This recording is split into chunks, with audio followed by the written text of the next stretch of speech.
నమస్తే, welcome to our channel. మనలో చాలామంది వెజ్ ఈటర్స్ ఉంటారు, ఇక చాలామంది నాన్ వెజ్ ఈటర్స్ ఉంటారు. మరి ఇంతకీ వెజ్ మంచిదా, నాన్ వెజ్ మంచిదా? ఇది యూనివర్సల్ డౌట్. మరి ఈ సందేహాన్ని నివృత్తి చేసుకుందాం. ఈరోజు మనతో పాటు ఉన్నారు second life nature cure hospital నుంచి డాక్టర్ పిఎస్ సాగర్ గారు, integrated traditional medicine and acupuncture specialist. నమస్తే డాక్టర్. నమస్తే, welcome to our channel. Doctor, చూస్తే కానీ మనలో చాలామంది వెజిటేరియన్స్, నాన్ వెజిటేరియన్స్ ఉంటూ ఉంటారు. సో మనలో ఒక డౌట్ ఉంటుంది, నాన్ వెజ్ మంచిది కాదు అని. సో అది చెప్పామనుకోండి, నాన్ వెజిటేరియన్స్ అది చాలా సిల్లీగా తీసుకుంటారు. ఇంతకు నాన్ వెజ్ మంచిదా, వెజ్ మంచిదా? రైట్ అమ్మా, చాలా మంచి ప్రశ్న. అండ్ ఇది చాలామంది తెలుసుకోవాలని కూడా చాలా కోరుకుంటున్నారు. అండ్ వెజ్, నాన్ వెజ్ చూసుకుంటే మనకి చాలా పెద్ద రీసెర్చెస్ జరిగినాయమ్మా వరల్డ్ వైడ్. దాంట్లో ఎక్కువగా అంటే ఆల్మోస్ట్ 30 years రీసెర్చ్ జరిగింది ఒకటి. అది this is the longest research ever done ఇప్పటి వరకు. అంటే వెజ్ బెటరా, నాన్ వెజ్ బెటరా అని. ఆ రీసెర్చ్ పేరు ద చైనా స్టడీ. ఓకే, మీరు గూగుల్ చేసినా లేకపోతే బుక్ కూడా దొరుకుతుంది మీకు, ఇలాంటి book, the China study. So ఈ రీసెర్చ్ ఏం చెప్తుంది అంటే, ఇది ఫస్ట్ డాక్టర్ కాలిన్ క్యాంబెల్ అనే ఒక ప్రముఖ న్యూట్రిషనిస్ట్, యుఎస్లో చాలా టాప్ మోస్ట్ ప్రముఖ న్యూట్రిషనిస్ట్. ఆయన ఈ రీసెర్చ్ మెయిన్ హెడ్. సో ఆయన కార్నెల్ యూనివర్సిటీ అధినేత. So China president, one of the China ప్రెసిడెంట్కి క్యాన్సర్ వచ్చింది. ఓకే. సో క్యాన్సర్ వస్తే ఆల్మోస్ట్ ఆయన అంత పెద్ద దేశాధినేతకి ట్రీట్మెంట్ చేయడానికి అన్ని కంట్రీస్ నుంచి పెద్ద పెద్ద రీనౌండ్ ఎక్స్పర్ట్స్ ట్రీట్ చేయడానికి ఆయనకు వచ్చారు. సో ఆయన ప్రెసిడెంట్ అందరిని ఒక ప్రశ్న అడిగాడు, వచ్చిన స్పెషలిస్ట్ అందరిని ఒక ప్రశ్న అడిగారు, అసలు నాకు క్యాన్సర్ ఎందుకు వచ్చింది? ఓకే. సో దానికి సమాధానం ఇప్పుడున్న మోడర్న్ మెడిసిన్ ఇప్పటికీ ఎందుకు వచ్చింది అని చెప్పడం అసాధ్యం. సో దాంట్లో ఈ డాక్టర్ కాలిన్ క్యాంబెల్ రావడానికి కారణాలు ఏంటి అనేది ఆయన క్షుణ్ణంగా చెప్పడం జరిగింది. అంటే సో తను ఈ విషయం మీద పరిజ్ఞానం చాలామందికి తెలియాల్సిన అవసరం ఉంది అని చైనా దేశాధినేత ఈ రీసెర్చ్కి నేను ఫండ్ చేస్తాను, మీరు దయచేసి మా చైనాలో మీకు ఈ రీసెర్చ్ చేయడానికి పూర్తి సహకారం ఉంటుంది, ఫండింగ్ ఉంటుంది. First of all drug industry ఇలాంటి రీసెర్చెస్లో డబ్బులు ఖర్చు పెట్టారు. సో దేశాధినేత అయిన ప్రెసిడెంట్ తాను ఈ రీసెర్చ్కి పూర్తి స్థాయిలో ఫండింగ్ ఇచ్చి దీర్ఘకాలికంగా ఆల్మోస్ట్ 30 సంవత్సరాలు ఇన్డెప్త్ రీసెర్చ్ జరిగింది. సో దాంట్లో చైనాలో ఏ భాగంలో ఎక్కువ హార్ట్ డిసీజ్తో సఫర్ అవుతున్నారు, ఎక్కువగా క్యాన్సర్స్తో సఫర్ అవుతున్నారు, ఎక్కువ లైఫ్ స్టైల్ డిసీజెస్తో సఫర్ అవుతున్నారు, అండ్ ఏ భాగంలో, ప్రపంచంలో ఏ భాగంలో ఆరోగ్యంగా ఉన్న ప్రాంతాలు కొన్ని ఉన్నాయి.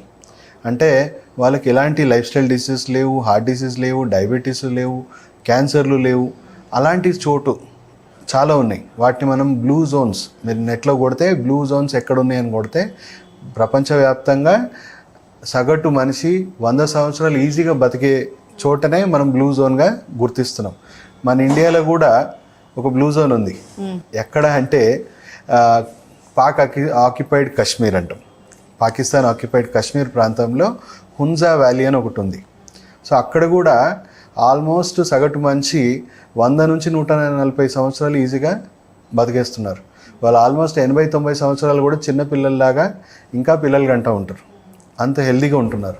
సో వీళ్ళు ఈ చైనా స్టడీలో ఏం చేశారంటే ఇలాంటి ప్రాంతాలని వాళ్ళు స్టడీ చేశారు. వాళ్ళ డైట్ ఏంటి, వాళ్ళ జీవనశైలి ఏంటి, వాళ్ళు తినే ఆహారం ఏంటి, ఎందుకు ఇంత వీళ్ళు ఆరోగ్యంగా ఉన్నారు, వీళ్ళకి ఎందుకు రోగాలు రావట్లేదు, అండ్ ఏ ప్రాంతాల్లో ఈ క్యాన్సరు ఇవన్నీ ప్రివలెంట్గా ఉన్న చోట వాళ్ళ జీవనశైలి ఏంటి, వాళ్ళు ఎందుకు ఇన్ని రోగాలు పాలవుతున్నారు అనేది పూర్తి స్థాయిలో స్టడీస్ చేయడం జరిగింది. సో ఆ స్టడీస్లో క్లియర్గా తెలిసిన విషయం ఏంటంటే, ఎక్కువగా నాన్ వెజిటేరియన్ కన్సంప్షన్ చేస్తున్న వాళ్ళు, అంటే మితిమీరి, నేను అంటుందే తక్కువ స్పెండ్ చేసే వాళ్ళకి, ఇప్పుడు హుంజా కమ్యూనిటీలో ఉన్న వాళ్ళు నాన్ వెజిటేరియన్ తినరు అని కాదు, తింటారు, కానీ కేవలం పండగలకు మాత్రమే.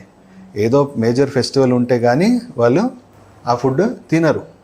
సో కానీ ఎవరైతే క్యాన్సర్లు, గుండె జబ్బులు ఎక్కువ ఉన్నాయో ఆ ప్రాంతాల్లో చూసుకుంటే వాళ్ళు చాలా ఎక్కువగా నాన్ వెజ్ కన్సంప్షన్. అంటే అది మంచిదే అయ్యుండొచ్చు, కానీ too much of good is also bad. అర్థమైంది కదమ్మా. సో నాన్ వెజిటేరియన్ మితిమీరి తినడం వల్ల అలాంటి ప్రాబ్లమ్స్ వస్తున్నాయి. జంక్ ఫుడ్స్ ఎక్కువ తినడం వల్ల ప్రాసెస్డ్ ఫుడ్స్ అంటే మనకు రెడీమేడ్ ప్యాక్డ్ ఫుడ్స్ ఇప్పుడు మార్కెట్లో ఈజీగా అవైలబుల్ అవుతున్నాయి కదా. చిన్నపిల్లల నుంచి పెద్దవాళ్ళ దాకా కూల్ డ్రింక్స్ తాగడం, ఇవన్నీ ప్రాసెస్డ్ ఫుడ్స్. ఈ ప్రాసెస్డ్ ఫుడ్స్లో రకరకాల కెమికల్స్, రసాయనాలతో తయారు చేస్తున్నారు. సో ఇవన్నీ ఏమవుతున్నాయి, ఎందుకు వాళ్ళకి ఎలాంటి హాని కలుగుతుంది అని అంటే, మన శరీరంలో pH అనేది ఒకటి ఉందమ్మా. సో మనం ఆరోగ్యకరంగా ఉన్నాము అని తెలుసుకోవడానికి మన శరీరంలో 70% వాటర్ కంటెంట్ ఉంది. అంటే 70% ఆ నీరే కదా మన శరీరంలో ఉన్న ఆరోగ్యాన్ని కంట్రోల్ చేయడం. సో దాన్ని మనం ఆల్కలైన్ ఉండాలి. ఆల్కలైన్ అంటే ఒక పాయింట్ ఉంది, 7.365 వరకు ఉంటే మన శరీరంలో అన్ని అవయవాలు సక్రమంగా పనిచేస్తాయి. ఒక మంచి అట్మాస్ఫియర్, ఇప్పుడు మనకు అట్మాస్ఫియర్ అంటే ఇప్పుడు ఈ గాలి, ఎండ, వాన ఇవన్నీ కరెక్ట్గా ఉంటేనే కదా మనం కూడా కరెక్ట్గా ఉండగలుగుతున్నాం. అలాగే మన శరీరం దగ్గర 70 మిలియన్ కోట్ల ఖనిజాలతో, మనం సెల్స్తోని మనం నిర్మాణం ఉంది. మన శరీరంలో 700 మిలియన్లు బ్యాక్టీరియా, వైరస్లు ఉన్నాయి మన శరీరంలో. సో మనం ఒక colony of cells and bacteria మన శరీరం. ఇవన్నీ ఆరోగ్యంగా ఉండాలి అంటే అట్మాస్ఫియర్ కూడా ఆరోగ్యంగా ఉండాలి. ఈ అట్మాస్ఫియర్ ఏంటి, ఆ వాటర్, మన శరీరంలో ఉన్న నీరు. అది ఆల్కలైన్ ఉండాలి, యాసిడిక్గా ఉండొద్దు. యాసిడిక్ అవుతున్న కొద్దీ మనకు రోగాలు అనేవి పెరుగుతూ ఉంటాయి. సో మనం తీసుకుంటే ఈ చార్ట్లో చూసుకుంటే ఇది చూడండి, ఇది న్యూట్రల్. ఓకే, 7 అనేది న్యూట్రల్, 7.365 వచ్చేసి ఐడియల్, మన ఆరోగ్యంగా ఉండొచ్చు. సో మనం తినే ఫుడ్, ఇక్కడ మనం ఫుడ్ లిస్ట్ తీసుకుంటే ఇదంతా యాసిడిక్ ఫుడ్, ఇదంతా ఆల్కలైన్, ఇదంతా యాసిడిక్ ఫుడ్ లిస్ట్. మనం ఫేవరెట్ ఫుడ్స్ అన్నీ కూడా తీసుకుంటే non vegetarian, alcohol, smoking, gutka, drugs, ఇవన్నీ మనం తినే ఫేవరెట్ ఫుడ్స్, ప్రాసెస్డ్ ఫుడ్స్ అన్నీ కూడా 10,000 రెట్లు యాసిడిక్ ఫుడ్స్.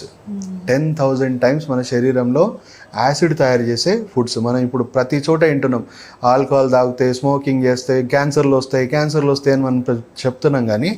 కానీ ఈ లిస్ట్లో మనం ఎందుకు వస్తున్నాయి, ఏ కారణాల వల్ల వస్తున్నాయి, యాసిడ్స్ విపరీతంగా పెరిగిపోవడం వల్ల వస్తున్నాయి. యాసిడ్స్ పెరగడానికి కారణం నాన్ వెజిటేరియన్ కూడా కదమ్మా.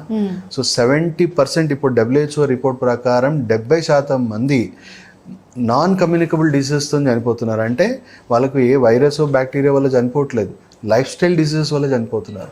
అంటే దాంట్లో ఒక రకంగా చూసుకుంటే 40% అలవాట్లు, అడిక్షన్స్తో చనిపోతే మినిమం 30-40% జనాలు రాంగ్ ఫుడ్ హ్యాబిట్స్ వల్ల చనిపోతున్నారు. అంటే జంక్ ఫుడ్, రకరకాల కూల్ డ్రింక్స్ లిస్ట్లో అసలు ఇక్కడ లేదమ్మా. ఎందుకంటే అది ఆల్మోస్ట్ 14,000 టైమ్స్ 15,000 టైమ్స్ అసిడిక్, ఇంతకంటే హానికరం, వీటికంటే కూడా హానికరమైన ఫుడ్. సో అదే ఇక్కడ చూసుకుంటే రా వెజిటేబుల్స్, ఫ్రూట్స్, ఇవన్నీ ఎక్కువ శాతం మనకు ఆల్కలైన్లో ఉన్నాయి. సో ఈ ఎక్కువగా మనం ఫ్రూట్స్, వెజిటేబుల్స్ పచ్చిగా తింటే మన బాడీలో ఈ యాసిడ్ బేస్ ఇంబ్యాలెన్స్ చేయొచ్చు. యాసిడ్ ఆల్కలైన్ ఇంబ్యాలెన్స్ని ఎప్పటికప్పుడు మనం కరెక్ట్ చేసుకోవచ్చు. సో చూడండి ఇక్కడ 6.8 అంటే బ్యాలెన్స్, న్యూట్రల్ కంటే కూడా కొంచెం తగ్గింది. 6.8 డిసీజ్ సిమ్టమ్స్ బిగిన్, అంటే మీ శరీరంలో డిసీజ్ జర్నీ అనేది ఇంకా మొదలైపోయింది. అంటే మీకు మెటబాలిక్ డిసీజెస్ స్టార్ట్ అవుతాయి. మెటబాలిజం అంటే మన body ability to excrete toxins. అంటే మనం రోజు స్నానం చేయడం ఎంత ఇంపార్టెంట్, శరీరంలో ఉన్న మలినాలు కూడా అంతే క్లీన్ అయిపోవడం, సెల్ఫ్ క్లీన్ అయిపోవడం ఇంపార్టెంట్. అదే మెటబాలిజం అంటారు. అంటే మన రెస్పిరేషన్ ద్వారా, మన పర్స్పిరేషన్ అంటే మన చెమట ద్వారా, మన మోషన్ ద్వారా, మన యూరిన్ ద్వారా విషమలినాలు ఎప్పటికప్పుడు బయటికి వెళ్ళిపోవాలి.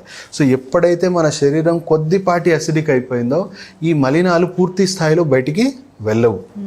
సో వెళ్ళకపోవడం వల్ల బాడీలో మెటబాలిక్ డిసీజ్ స్టార్ట్ అవుతాయి. మెటబాలిక్ డిసీజ్ అంటే హార్ట్ డిసీజ్, తర్వాత ఆర్థరైటిస్, తర్వాత డయాబెటీస్, ఇలాంటివి starting stage, life style disorders. And acidic అట్మాస్ఫియర్లో చెడు వైరస్, బ్యాక్టీరియాలు విపరీతంగా గ్రో అవ్వడానికి మనం ఒక మంచి అట్మాస్ఫియర్ క్రియేట్ చేసాం.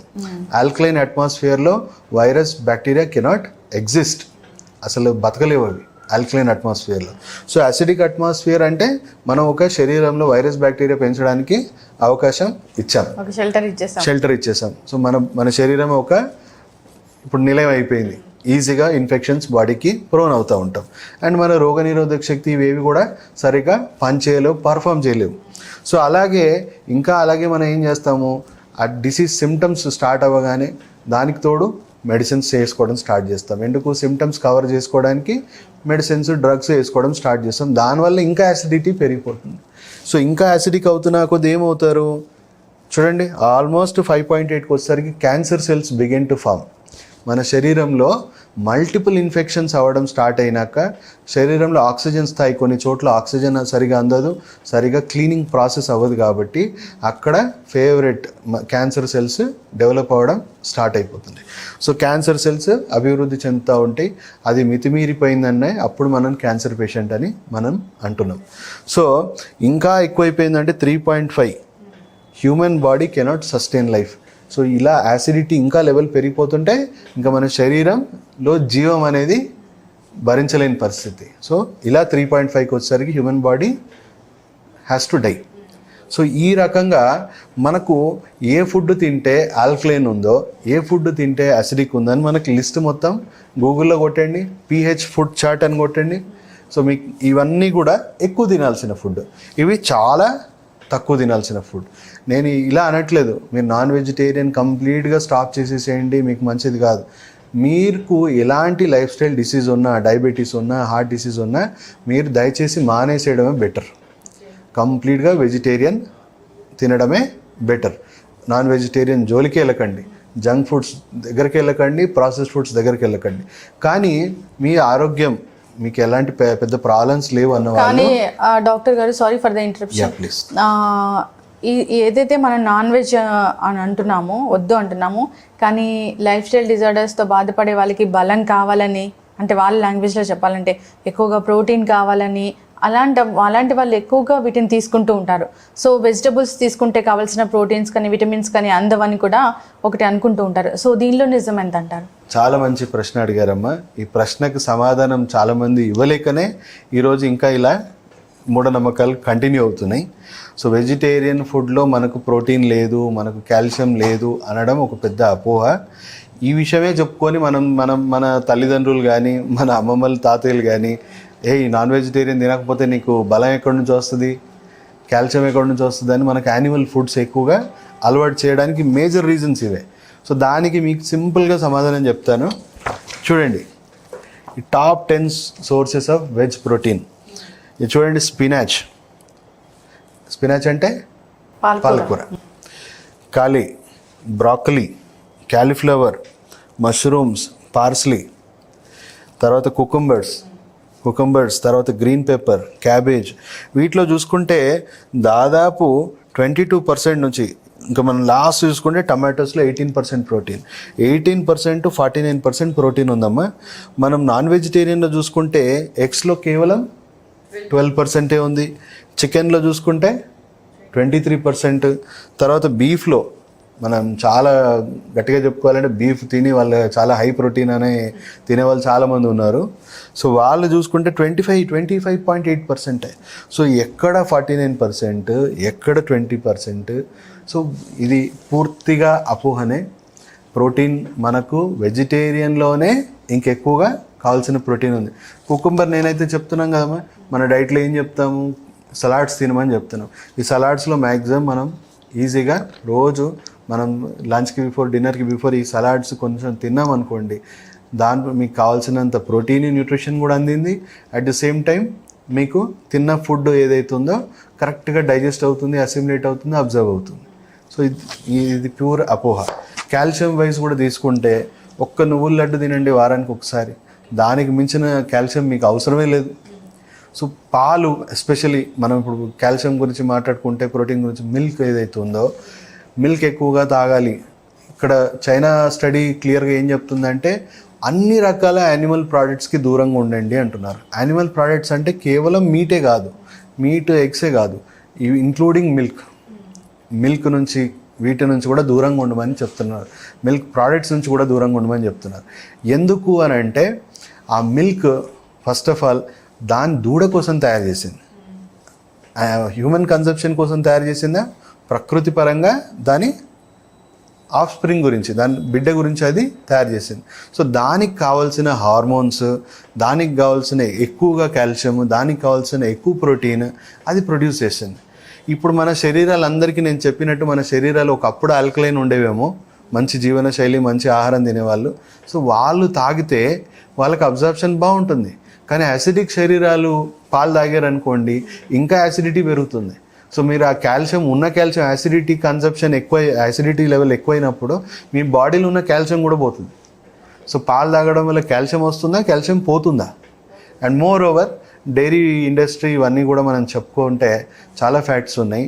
ఒక గ్లాస్ పాలలో దగ్గర దగ్గర 1/2 చెంచా పస్ సెల్స్ ఉంటాయమ్మా.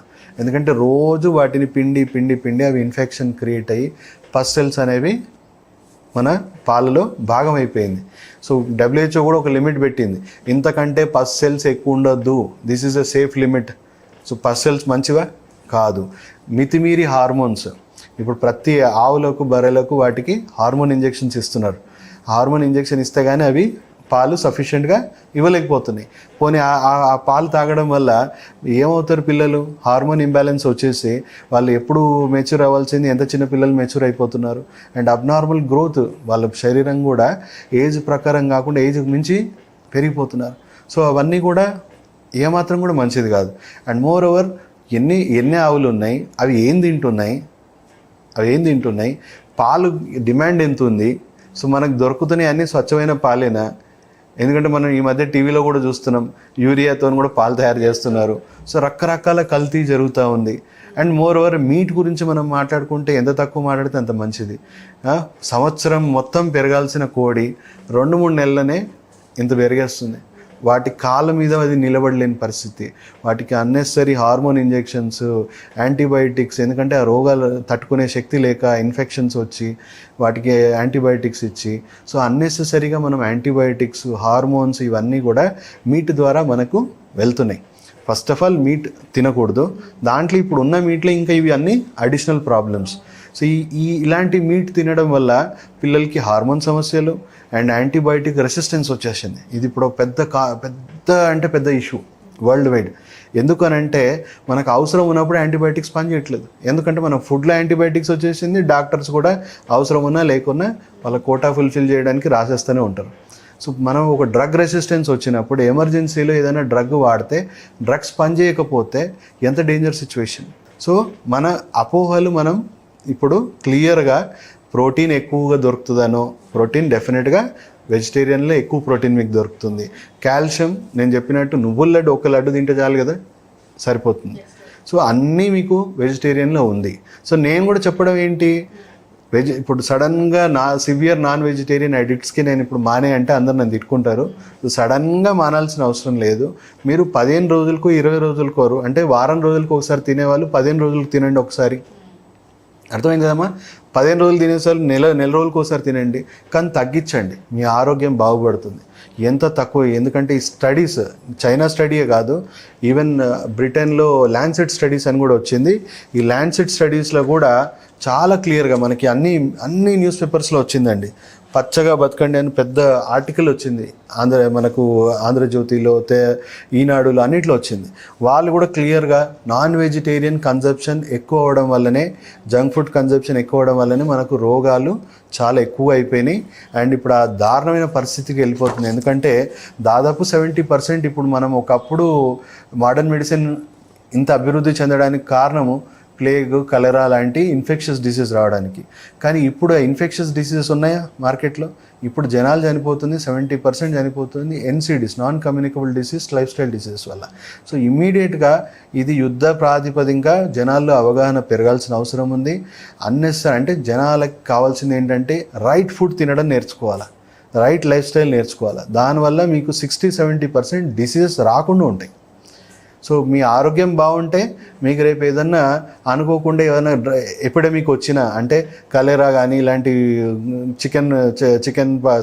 స్వైన్ ఫ్లూ కానీ ఇలాంటి ఏమన్నా ఎపిడమిక్స్, కమ్యూనికబుల్ డిసీజ్ వచ్చినా మీకు తట్టుకునే శక్తి ఉంటుంది మీకు. ఇప్పుడు ఏదన్నా స్వైన్ ఫ్లూ వస్తే అందరికి వచ్చేస్తుందా? కొంతమందికి వస్తుంది, కొంతమందికి రావట్లేదు. జలుబు వస్తే అందరికి వస్తుందా? ఎవరికి రావట్లేదో వాళ్ళ ఇమ్యూన్ సిస్టమ్ బాగుంది. సో సరైన ఆహారము, సరైన జీవనశైలి ఉన్న వాళ్ళ రెసిస్టెన్స్ బాగుంటుంది. సో మనకు అంత ఈజీగా అలాంటి ఎపిడమిక్స్ కూడా వచ్చే అవకాశం లేదు. సో ఇలా మనం చాలా రకాలుగా మనం బెనిఫిట్ అవుతాం. Thank you so much doctor గారు. వెజ్, నాన్ వెజ్ గురించి చాలా సందేహాలను నివృత్తి చేశారు. అదేవిధంగా దాని తర్వాత జరిగే చర్యలు కూడా బాగా చెప్పారు. ధన్యవాదాలు. Thank you. సో చూసారు కదా, వెజిటేరియన్ ఫుడ్ మంచిదా, నాన్ వెజిటేరియన్ ఫుడ్ మంచిదా? ఇక దీని మీద డాక్టర్ గారు అందించిన విలువైన సమాచారం. ఇక మరో టాపిక్తో మళ్ళీ కలుద్దాం. ఇక ఈ వీడియో కనుక మీకు నచ్చినట్లయితే లైక్ చేయండి, షేర్ చేయండి. మరిన్ని ఇంట్రెస్టింగ్ అప్డేట్స్ కోసం మా ఛానల్ని తప్పక సబ్స్క్రైబ్ చేసుకోండి.